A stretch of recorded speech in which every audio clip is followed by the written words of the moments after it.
Hey, what's up guys? So in this video ay magre-review tayo ng Soul Space Miners, which is a space miner game siya kung saan pwede nyo siya i-explore guys. Okay, so ano nga ba siya? So una, kailangan nyo ng resources and survival para manalo sa game. So may mga resources sa game dahil meron population growth tapos technological development. So kailangan nyo guys i-explore yung mga resources nyo para makuha nyo yun, okay? Tapos, yung merong mga challenge sa pagmamine kasi merong mga technology advances, okay?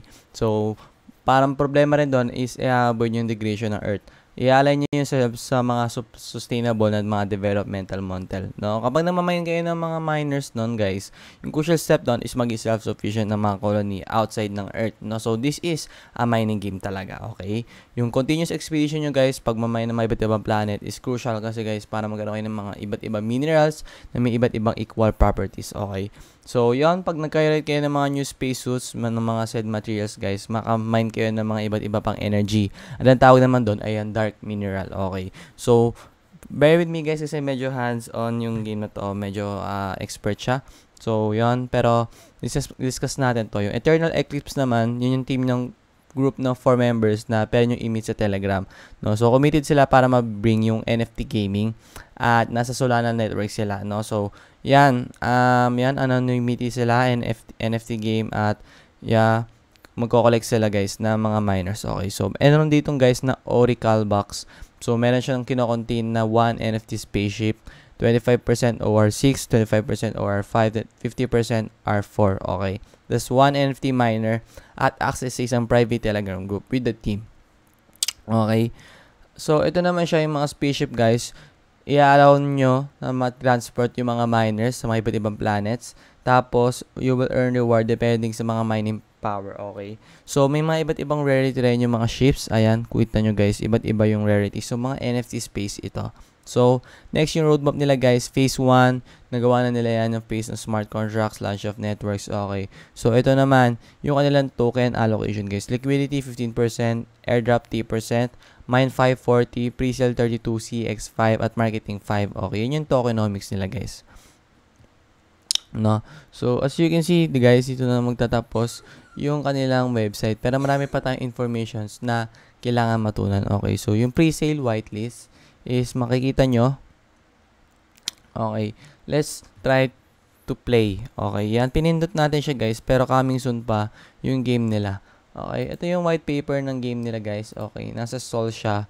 At yung gameplay niya guys, ay may mga iba't ibang spaceship na mag-aalaw para mag-mine sa mga iba't ibang planets. Tapos, yung mga spaceship na yan kapag na-mint niyan, iba't iba rin yung rarity level. Okay, meron 12 spaceship split.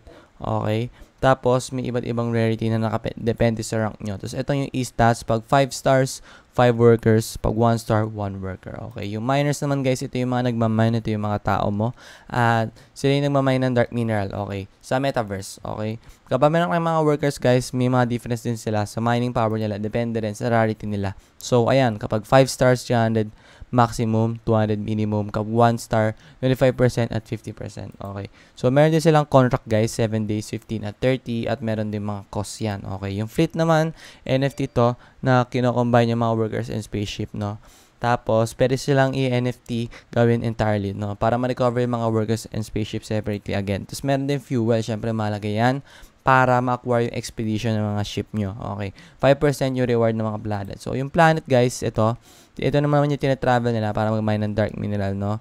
Kaso nga lang, may mga danger para ma-extract yun kasi kailangan may mga precious mineral insurance survivals. More danger, more DMM. Okay, so currently, merong 18 planets sa Federation. Tapos yung workers, kailangan niya mag-travel doon. Depende sa mga fleet mining power para ma-provide ng mga workers yun sa fleet. Okay. So, yung fleet consideration is the possibility of exploring black holes. No? For every 100 mining power, makaka-access kayo ng bagong mining channel. So, ito yung mga channel na yan, guys. Yung mga planet at yung iba't iba nilang MP at yung percentage. Okay. Yung Oracle, guys, ito yung Marcus, yun yung name ng Oracle para ma-balance yung payment ng dark mineral na na-obtain sa mining. Okay. So, yun, mag-decrease yung dark mineral at mag-decrease yung dark mineral. Minting workers would also decrease. Okay. So, yung claim guys, ito, yung mga day dyan at yung percentage. Okay. So, habang tumataas yung day, tumataas din yung expedition nyo Tapos yung market guys, okay, may mga internal NFT marketplace sila para ma-recover nyo yung mga crew at yung economy nyo para mas maganda yung trade na magawa nyo. So yung tokenomics, nasabi na natin yan. Information pre-sale, so ito lang naman yung pre-sale nila. Total tokens nila guys is, ayan, 25% ng total supply. So soft cap niya is 1 sol at ang hard cap niya is 2 sol at ang max buy is 3 sol.